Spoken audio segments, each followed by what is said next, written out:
As I return to the Salty Podcast, I begin by honoring a very special person, my husband, best friend, and first mate, Scott Myrick, who recently passed away 16 days ago unexpectedly. Many of you know him as Salty Scotty.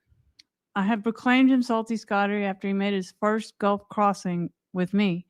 We both loved how the name caught on social media and even with people around town where we live in Gulf Shores and Orange Beach. Scott and I met in 1996, became a couple in 1999, and married in 2000.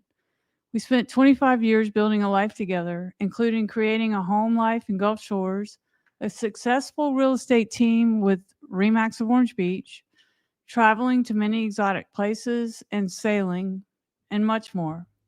He was my biggest supporter in everything I did, including when I dove into sailing. He encouraged me through every step, from research to taking sailing lessons to buying my first sailboat.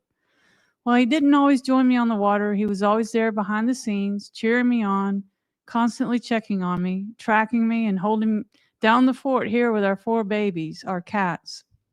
When coming into a dock in windy or crazy conditions, I wanted Scott either on the boat or at the dock to greet me.